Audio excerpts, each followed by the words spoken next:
अब नेक्स्ट है आपके पास nomenclature of alkanes. What is nomenclature? Systematic process of naming of compound. किसी भी कंपाउंड की नेमिंग का एक ख़ास मेथड है, एक प्रोसेस है, इसको आप नॉमेनक्लेचर बोलते हैं. अल्केन्स की नेमिंग के लिए आप दो सिस्टम अप्लाई करते हैं, common system and IUPAC system. अब कॉमन सिस्टम का मतलब होता है किसी भी कंपाउंड की नेमिंग उसके सोर्स की बेस पे और प्रॉपर्टी की बेस पे. अगर आप सोर्स की बेस पे नेमिंग करें और प्रॉपर्टी की बेस पे कंपाउंड की, तो उसे आप कॉमन सिस्टम बोलते हैं. फॉर एग्जांपल, इसकी एग्जांपल है, आपने एक नेमिंग सुनी होगी एसिटिक एसिड. अब एसिटिक एसिड का नाम एसिटिक एसिड क्यों है? तो एसिटिक एसिड में टर्म एसिटिक जो है ये ग्रीक वर्ड से है एसिटम. एसिटम का मतलब होता है विनीगर, सिरका. तो इसका सोर्स विनीगर है, सिरका. लातीनी ज़बान में उसे आप बोलते हैं एसिटम, तो वहीं से उसका नाम है एसिटिक एसिड. तो कॉमन नेम यानी सोर्स या प्रॉपर्टी की वजह से नेमिंग. आईयूपैक सिस्टम का मतलब होता है स्ट्रक्चर की वजह से नेमिंग. अगर आप किसी भी कंपाउंड का नेमिंग उसके स्ट्रक्चर की वजह से करें तो उसे आप आईयूपैक सिस्टम बोलते हैं. अब IUPAC international union of pure and applied chemistry, ये एक यूनियन है. इन्होंने कुछ रूल्स दिए हैं, इंट्रोड्यूस करवाए हैं, जिसको आप यूज़ करके नेमिंग करें, तो इस वजह से इसे आईयूपैक सिस्टम बोलते हैं. अभी आप डिटेल से आगे पढ़ेंगे.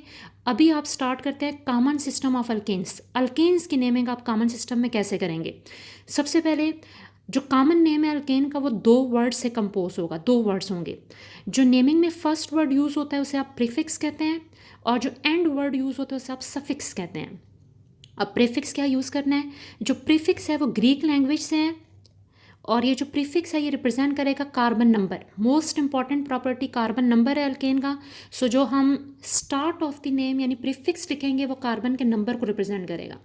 और फिर प्रीफिक्स के एंड में यानी जो सफिक्स होगा वो ए एन ई. हर अल्केन के एंड में ए एन ई टर्म जो है वो आपने लिखनी है. अब फॉर एग्जांपल कार्बन नंबर 1 हो तो जो प्रीफिक्स फर्स्ट नेम यानी start word first word use होता है वो मेथ है, और इसके एंड में आपने सफिक्स यूज़ करना है ए एन ई.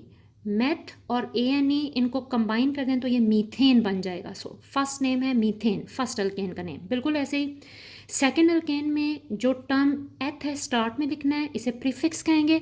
सफिक्स एंड में ए एन ई लिखना है, और दोनों को कंबाइन करें ईथेन. सो वर्ड एथ का मतलब होता है 2 कार्बन. बिल्कुल ऐसे ही prop 3 carbon, A N E end में ऐड करें A N E, single covalent bond के लिए यूज़ होता है प्रोपेन. 4 कार्बन के लिए प्रीफिक्स यूज़ किया जाएगा but, buta. A N E end में सिंगल कोवेलेंट बॉन्ड के लिए, सो ये ब्यूटेन हो जाएगा. 5 कार्बन अल्केन के लिए pent, penta for 5, A N E for single covalent bond combine कर दें, सो फुल नेम इसका आ जाता है pentane, 5 carbon alkane.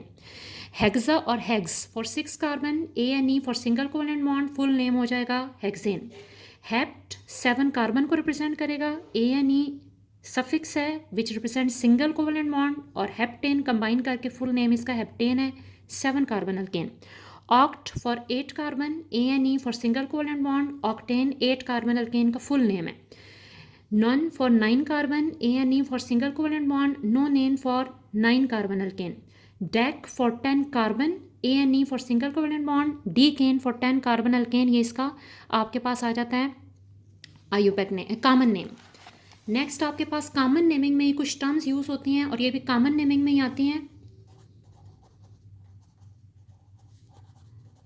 Common naming structure के बारे में बहुत लिमिटेड इन्फॉर्मेशन देता है, लेकिन कुछ हद तक स्ट्रक्चर के बारे में कॉमन नेमिंग से एक्सप्लेनेशन की जा सकती है. फॉर एग्जांपल कॉमन नेमिंग में एक टर्म यूज़ होती है एन अल्केन्स. आप जो अल्केन है इसके नाम से पहले स्मॉल एन की टर्म यूज़ करते हैं. What are n alkanes?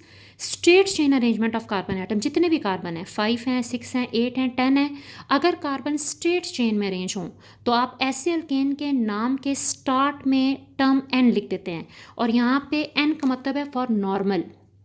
So straight chain जो अल्केन है इन्हें नॉर्मल अल्केन कहते हैं. सो एन फॉर नॉर्मल एन. सो जो भी कार्बन स्ट्रेट चेन में होगा उसे एन ब्यूटेन लिखा जाएगा. Next iso alkanes. Iso alkanes के लिए दो इंपॉर्टेंट टर्म है, फर्स्ट टर्म एंड सेकेंड. जब स्ट्रक्चर देखना है तो ये दो मेन पॉइंट्स आपने स्ट्रक्चर के अंदर देखने हैं. सबसे पहले जो आपके पास चेन है उसमें एक ही मिथाइल ग्रुप होना चाहिए, 1 methyl group. Methyl group methane alkane, किसी भी अल्केन, अभी अल्केन सीरीज आपने 2 दफ़ा स्टडी किया है, किसी भी अल्केन के फार्मूला से एक हाइड्रोजन लेस कर दें तो जो ग्रुप है उसे अल्काइल ग्रुप कहते हैं. सो 1 कार्बन अल्केन मीथेन, CH4 अगर मैं इसे एक हाइड्रोजन लेस कर दूं तो ये CH3 बन जाएगा, जिसे आप मिथाइल कहेंगे। ऐसे पूरी सीरीज़ बनती है, ईथेन से ईथाइल, प्रोपेन से प्रोपाइल। अब हमने मिथाइल ग्रुप देखना है, 1 मिथाइल ग्रुप होना चाहिए। इसकी पोजीशन क्या है? Methyl group second last carbon पे होना चाहिए, मोस्ट इंपॉर्टेंट। सो कोई भी ऐसा अल्केन जिसमें एक मिथाइल ग्रुप हो और वो सेकंड लास्ट कार्बन पे हो, उसको आप आइसो अल्केन कहते हैं। अल्केन के नेम के स्टार्ट में प्रीफिक्स आइसो यूज़ होता है। फॉर एग्जाम्पल, अब ये आपके पास एक अल्केन है, सबसे पहले आपने चेन में एंड वाले कार्बन देखनी है। जो एंड कार्बन है, ये भी एंड है चेन का, ये भी एंड है चेन का। इसे चेन टर्मिनल भी कहते हैं, टर्मिनल कार्बन भी कहते हैं। ये टर्मिनल कार्बन है, चेन का एंड, एंड बोलें टर्मिनल कार्बन बोलें, दोनों टर्म्स अप्लाई होती हैं। अब हमने कहा है सेकंड लास्ट, एंड का मतलब लास्ट ही होता है। सो ये दोनों लास्ट वाले कार्बन कंसिडर होंगे, ये चेन के एंड्स हैं। अब सेकंड लास्ट ये भी आता है और ये भी आता है। अब अगर आपके पास सेकंड लास्ट पे मिथाइल ग्रुप है तो ऐसे अल्केन को आप कहेंगे आइसो अल्केन। अब नेमिंग कैसे करनी है? अगर 1 मिथाइल ग्रुप सेकंड लास्ट पे है तो नाम के शुरू में आइसो लिखना है। अब बाकी फुल नेम में टोटल कार्बन काउंट करके नाम लिखना है। टोटल कार्बन 1 2 3 4 5, अभी हमने पढ़ा 5 की टर्म आती है पेंटा। सारे बॉन्ड सिंगल हैं और अल्केन के एंड में हमेशा सफिक्स ANE यूज़ होना है। सो आपके पास इसका फुल नेम हो गया आइसोपेंटेन। आइसो एक्सप्लेन करेगा it has 1 branch, 1 methyl group, 1 सब्सटेंट। कोई भी टर्म यूज़ कर सकते हैं, एक ब्रांच होनी चाहिए, सिंगल। ब्रांच के लिए सब्सटेंट का वर्ड भी यूज़ होता है या आप मिथाइल ग्रुप बोल दें। और ये सेकंड लास्ट पे हो, पोजीशन मोस्ट इंपॉर्टेंट है, सेकंड लास्ट पे हो, तो ये आइसो टर्म है। अब टोटल कार्बन काउंट किए तो 5 हैं पेंटा, और सिंगल बॉन्ड के लिए ANE सफिक्स, एंड में अल्केन के लिए हमेशा ANE लिखा जाता है। सो ये आइसोपेंटेन। नेक्स्ट है न्यू अल्केन्स। न्यू अल्केन्स क्या होते हैं? 2 इंपॉर्टेंट टर्म्स हैं यहाँ पे भी। इधर 2 मिथाइल ग्रुप होंगे, यहाँ पे 1 मिथाइल ग्रुप था, इधर 2 मिथाइल ग्रुप, यानी 2 ब्रांचेस भी कह सकते हैं। और पोजीशन वो ही है सेकंड लास्ट कार्बन पे। फॉर एग्जांपल, अगर ये आपके पास चेन है तो ये इसके टर्मिनल या लास्ट कार्बन है, एंड कार्बन समझा जाएगा। इसको भी आप लास्ट कार्बन कह सकते हैं, एंड या टर्मिनल कार्बन है। और अगर ये टर्मिनल कार्बन है तो ये आपके पास सेकंड लास्ट कार्बन बन रहा है। और सेकंड लास्ट कार्बन पे अगर आप देखें तो कितने मिथाइल अटैच हैं? 1 methyl at bottom side and 1 methyl eight top. इसका मतलब है सेकंड लास्ट पे 2 ब्रांचेस भी कह सकते हैं, 2 सब्सटेंट भी कह सकते हैं, 2 मिथाइल ग्रुप भी कह सकते हैं। सो 2 मिथाइल ग्रुप हैं, इसलिए इस कंपाउंड की नेम के स्टार्ट में आप क्या टर्म लिखेंगे? न्यू। अब टोटल कार्बन से नाम लिखा जाएगा। टोटल कार्बन 5 हैं, पेंटा फॉर 5, और एंड में आपके पास क्या आ जाएगा? ANE pentane, neopentane. So it means सारे कार्बन स्टेट हों, नो ब्रांच नो सब्सटेंट, नॉर्मल लिखेंगे N। अगर आपके पास एक ही ब्रांच है, एक ही सब्सटेंट है या एक ही मिथाइल ग्रुप है लेकिन second last, position most important है, तो आइसो।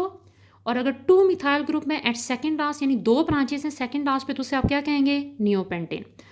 अब नेक्स्ट आपका आ